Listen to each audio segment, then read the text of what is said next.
Essa é a atividade 5 de língua portuguesa. Vocês também terão 2 semanas para realizar a atividade, do dia 14 até o dia 25 de setembro. Vocês sempre encontrarão aqui no meu roteiro de aula a indicação das aulas, o dia, o tema e as competências e habilidades. Então, aqui nessa primeira atividade, vocês vão reconhecer o futuro do pretérito e seus usos. Então, nós estávamos falando dos verbos e dos tempos verbais do modo indicativo, e esse é o último tempo verbal que faltava a gente estudar do modo indicativo. Depois a gente vai falar do subjuntivo assim que der, tá? Então, o futuro do pretérito, a gente viu o futuro do presente, que é o futuro que a gente está mais acostumado. Eu irei, tu irás, ele irá, nós iremos, mas o futuro do pretérito, ele é um tempo verbal que vai indicar um fato futuro que só vai acontecer dependendo de uma certa condição. Por exemplo, o pai ficaria feliz se a filha seguisse a carreira de médica. Então, para o pai ficar feliz, a filha tem que seguir a carreira de médica. Ou também pode indicar um fato posterior a certo momento no passado. Eles prometeram que me ajudariam naquela empreitada. Eles prometeram que ajudariam, né? E não ajudaram. Então, vocês vão conjugar os verbos nesse modo verbal, tá? Da mesma forma como eu ensinei, vocês irão manter, né? Vocês tiram o ar do verbo, mantém o radical, que é fal, e acrescenta o que está aqui em negrito. Eu falaria. Tu falarias, ele falaria, nós falaríamos, não esquece do acento. Vós falarieis, eles falariam, tá? E a mesma coisa aqui no correr, tá? Eu correria, tu correrias, ele correria, nós correríamos, vós correrieis, eles correriam. E a mesma coisa no dividir. Eu dividiria, tu dividirias, ele dividiria, nós dividiríamos, vós dividirieis e eles dividiriam, ok? Então, vocês vão fazer essa parte no caderno e enviar para mim em foto. Lembrando que todos os verbos que vocês conjugarem lá, eu vou estar marcando o pontinho. Análise de notícia. Então, que vocês consigam localizar uma informação explícita com base na compreensão total do texto. Então, o que vocês têm aqui é uma notícia retirada da internet. Então, tem lá, o PROCON registra mais de 6,5 mil reclamações durante a pandemia de Covid-19. Vocês vão ter que ler o texto e extrair as informações. Então, o texto continua aqui, ó. Olha de onde esse texto foi tirado, do Governo do Estado de São Paulo, disponível nesse site. Então, vem aqui as primeiras questões. O texto acima foi publicado no site do Governo Federal, no site da Prefeitura Municipal de São Paulo, no site do Governo do Estado de São Paulo, no site do Governo de Minas Gerais. Aqui no finalzinho a gente tem todas essas informações, tá facinho de observar e marcar a resposta certa. De acordo com os dados informados pelo PROCON, desde o começo da pandemia até 1º de junho, houve mais reclamações em qual setor?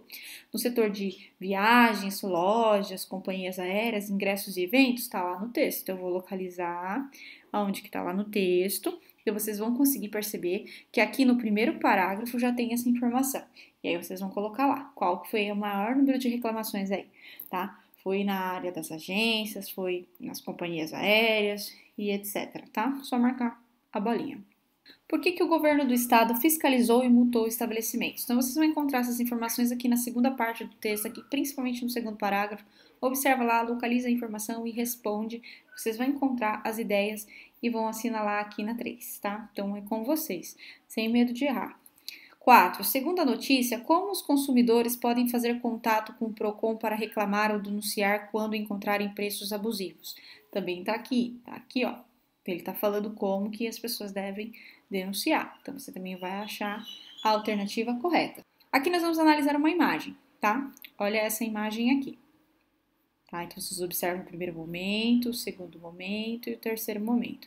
Essa ilustração é criada aqui por Sukirich, tá? Então, assinale a alternativa que faz uma leitura correta da imagem. Então, você vai ler, aí você vai ver lá. A ilustração demonstra a importância dos amigos durante a pandemia. Você acha que ela está falando da importância dos amigos? Aí você observa. A ilustração informa sobre o afastamento entre as pessoas e o uso de máscaras de proteção? Ou elas estavam juntas, se afastaram e usaram a máscara. Pode ser. C. A ilustração ensina ao leitor como fazer uma máscara caseira? Está ensinando aqui como fazer uma máscara caseira? Você vai verificar. A ilustração informa aos leitores que as pessoas podem se cumprimentar de qualquer jeito, de qualquer modo? Você vai verificar e você vai encontrar aqui a resposta certa. Também é só assinalar. E a próxima questão é do Apólogo de Machado de Assis, um apólogo famoso, que vocês sejam capazes de ler, de compreender, tá? Então, aqui tá o texto na íntegra, é grande, mas não tanto assim, tá? Então, um apólogo.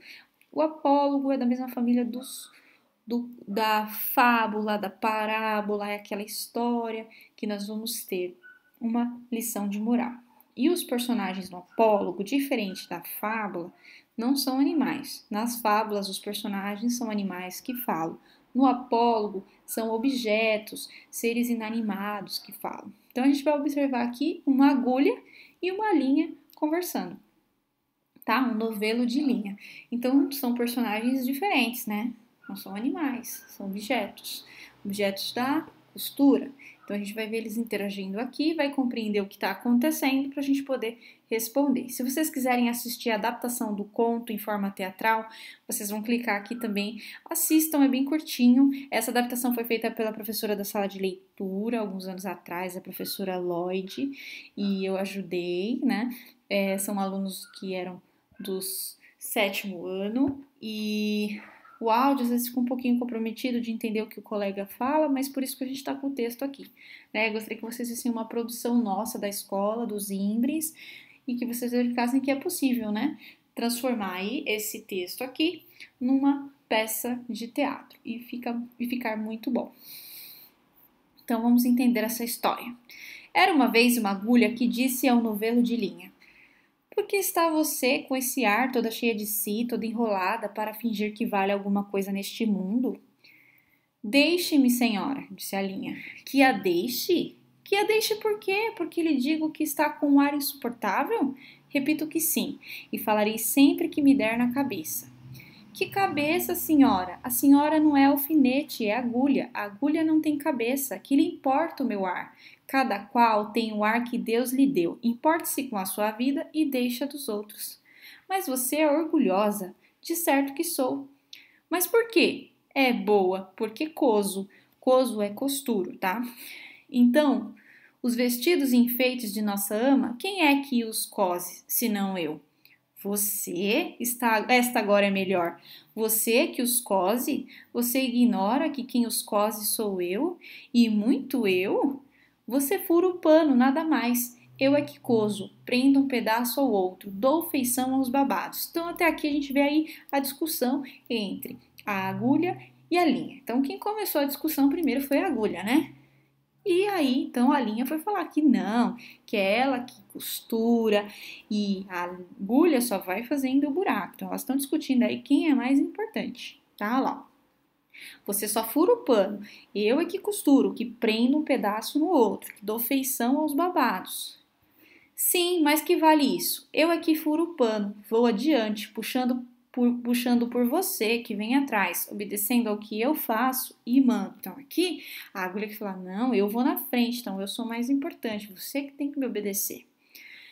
Aí, a linha também responde, também os batedores vão adiante do imperador, né? Numa batalha, o imperador que é importante, ele nunca vai na frente da batalha para não morrer, primeiro vão os soldados, né, que podem acabar morrendo primeiro no calor da batalha. Então, ela quer dizer que ir na frente não quer dizer que é mais importante coisa nenhuma.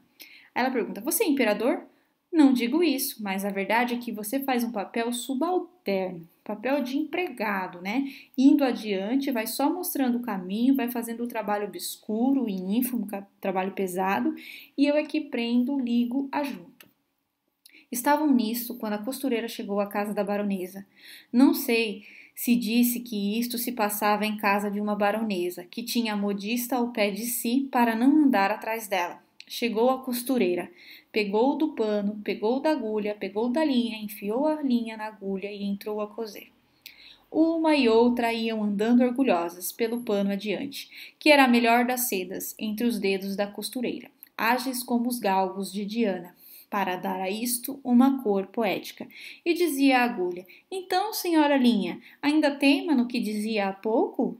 Não repara que esta distinta costureira só se importa comigo? Eu é que vou aqui, entre os dedos dela, unidinha a eles, furando abaixo e acima. A linha não respondia nada. Ia andando. Buraco aberto pela agulha, era logo enchido por ela, silenciosa. e ativa como quem sabe o que faz e não está para ouvir palavras loucas. A agulha, vendo que ela não lhe dava resposta, calou-se também e foi andando. E era tudo silêncio na saleta de costura. Não se ouvia mais que o plique, plique, plique da agulha no pano. Caindo o sol, a costureira dobrou a costura para o dia seguinte, continuou ainda nesse e no outro, até que no quarto acabou a obra e ficou esperando o baile. Veio a noite do baile e a baronesa vestiu-se. A costureira que a ajudou a vestir-se levava a agulha espetada no corpinho para dar algum ponto necessário. E enquanto compunha o vestido da bela dama e puxava a um lado ou outro, arregaçava daqui ou dali, alisando, abotoando, acolchetando a linha. Para mofar da agulha, perguntou-lhe: Ora, agora diga-me, quem é que vai ao baile no corpo da baronesa, fazendo parte do vestido e da elegância? Quem é que vai dançar com os ministros e diplomatas, enquanto você volta para a caixinha da costureira antes de ir para o balaio das mucamas? Vamos, diga lá. Parece que a agulha não disse nada, mas um alfinete de cabeça grande e não menor experiência murmurou à pobre agulha. Anda, aprende, tola. Cansastes em abrir caminho para ela, e ela que vai gozar da vida, enquanto aí ficas na caixinha de costura. Faze como eu, que não abro caminho para ninguém. Onde me espetam, fico. Contei essa história a um professor de melancolia que me disse, abanando a cabeça: também eu tenho servido de agulha a muita linha ordinária. Então, aqui na história, a gente consegue entender que a agulha, que se sentia tão importante, no final das contas, ela viu que quem ficava de escanteio e não aproveitava nada era ela. E quem aproveitava tudo, quem fazia parte da elegância, quem ia ao baile, era a linha, né? Então, aqui no final, a gente percebe a presença do narrador, que fala que contou essa história para um professor, e esse professor também disse que já foi usado, assim como a agulha, né? E já abriu muito caminho para outras pessoas aproveitarem. Né? Então, essa história ela tem uma lição de moral aí, né? Às vezes a gente se acha importante. Primeiro, quem começou a briga foi a agulha, né? Mas a gente viu aí que nessa discussão, quem acabou ganhando foi a linha, porque a agulha abriu o caminho para ela e ela que desfrutou depois. Mas será que a gente também, se a gente não parar para pensar que as duas são importantes, uma não iria fazer o trabalho sem a outra. A linha não iria prender o pano se não fosse a agulha, e a agulha também precisa da linha. Então, a gente vê uma relação aí de dependência entre os dois personagens. É uma história muito legal e que dá pra gente explorar vários aspectos. Então eu quero que vocês assistam agora a adaptação do Apólogo do Machado de Assis, para vocês entenderem aí como que as meninas fizeram a apresentação teatral. Então nós vamos ter aí o personagem principal, a agulha, o novelo de linha, vamos ter a narradora, nós vamos ter a costureira, né, a modista, e nós vamos ter a baronesa, que vai estar com o vestido sendo ali costurado, ajeitado para o baile. Você gostou da história? Explique o porquê. Você gostou da adaptação teatral do texto? Sim, não e em partes. Então você vai parar o meu texto, vai assistir a adaptação e vai dar a sua opinião. Assinale a alternativa correta após a leitura global do texto. O plique-plique é o som da agulha dentro da caixinha? A costureira, para fazer o vestido, gastou 4 semanas? No dia do baile, a agulha espetada no vestido vai ao baile? Quem começa toda a discussão e a provocação é a agulha? Tomem cuidado que quando a gente lê assim, a gente acha que tem um monte de questões certas, mas a gente vai prestar bastante atenção no que realmente aconteceu na história para vocês poderem eliminar. Este conto do escritor brasileiro Machado de Assis é um apólogo, uma narrativa que geralmente lida com questões morais e os personagens da história são seres inanimados, ou seja, objetos que possuem características humanas, como dialogar, por exemplo. Assinale a alternativa extraída do conto onde se verifica um objeto a conversar. Então, você vai assinalar a alternativa que tem um objeto, ou é a linha, ou é o novelo, ou é a agulha, ou é o novelo de linha, que vai estar falando aí, que eles vão estar conversando. Em que esse objeto está conversando como se fosse uma pessoa, tá? Então, vocês vão perceber aqui entre as alternativas que vai ter hora que quem está falando não é nem a agulha, nem o novelo de linha. É o narrador, e o narrador é uma pessoa, não é um objeto, tá? E vão enviar as respostas para mim. É só isso.